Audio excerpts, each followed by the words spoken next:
Hi friends, എന്തൊക്കെയുണ്ട് വിശേഷം? എല്ലാവർക്കും സുഖമല്ലേ? ബീഫ് കറിയാണ് തയ്യാറാക്കുന്നത്. അതിനായി സവാള അരിഞ്ഞത്, തക്കാളി, കറിവേപ്പില, ഇഞ്ചി വെളുത്തുള്ളി പേസ്റ്റ്, പച്ചമുളക്, ആവശ്യത്തിന് ഉപ്പ്, മഞ്ഞൾപ്പൊടി ഇവ ചേർത്ത് കൈകൊണ്ട് നന്നായി മിക്സ് ചെയ്തെടുക്കാം. എൻ്റെ ചാനൽ ആദ്യമായി കാണുന്നവരുണ്ടെങ്കിൽ ഒന്ന് സബ്സ്ക്രൈബ് ചെയ്ത് സപ്പോർട്ട് ചെയ്യണേ.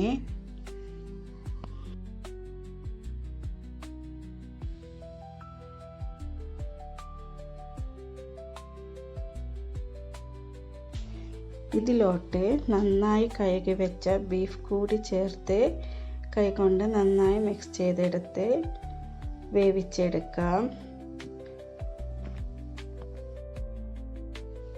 ബീഫ് വെന്ത് വരുന്ന സമയം കൊണ്ട് നമുക്ക് ഇതിനുള്ള അരപ്പ് തയ്യാറാക്കാം. അതിനായി ഞാനിവിടെ ഉണ്ടമുളകും നീളമുളകും രണ്ടും മിക്സ് ചെയ്തിട്ടാണ് എടുത്തിരിക്കുന്നത്. ഇത് രണ്ടും ലോ ഫ്ലെയിമിൽ വെച്ച് നന്നായി വറുത്തെടുക്കാം.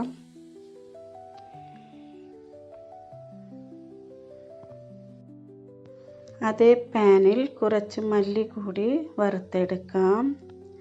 മുളകും മല്ലിയും വറുത്തെടുത്തതിന് ശേഷം നന്നായി കഴുകണം. കഴുകി ഒരു മിക്സിയുടെ ജാറിലോട്ടിട്ട് നന്നായി അരച്ചെടുക്കാം. ഗ്രൈൻഡർ ഉണ്ടെങ്കിൽ ഗ്രൈൻഡറിൽ അരച്ചെടുത്താൽ മതി, നന്നായി അരഞ്ഞു കിട്ടും. ഞങ്ങളിവിടെ ഇതേ അരപ്പ് കൊണ്ടാണ് ചിക്കൻ കറി, ബീഫ് കറി എല്ലാം തയ്യാറാക്കുന്നത്.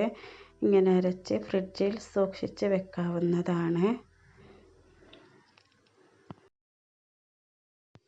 ബീഫ് നന്നായി വെന്ത് വന്നിട്ടുണ്ട്. ഇത് വേറൊരു പാനിലോട്ട് മാറ്റി അതിലോട്ട് അരച്ച് വെച്ച അരപ്പ് ആവശ്യത്തിന് ചേർത്ത് കൊടുക്കാം.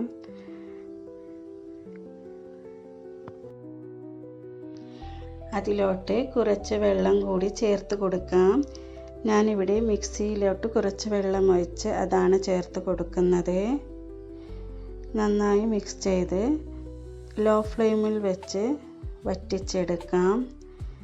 പിന്നെ ഇടയ്ക്കിടയ്ക്ക് ഒന്ന് തുറന്ന് നോക്കി ഇളക്കി കൊടുക്കണം, ഇല്ലെങ്കിൽ അടിക്ക് പിടിക്കും.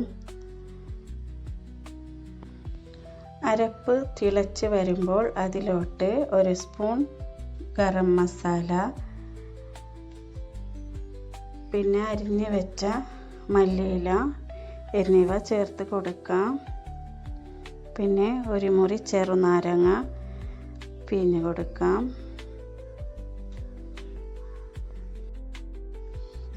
മീഡിയം ടു ലോ ഫ്ലെയിമിൽ വെച്ച് നന്നായി വറ്റിച്ചെടുക്കാം.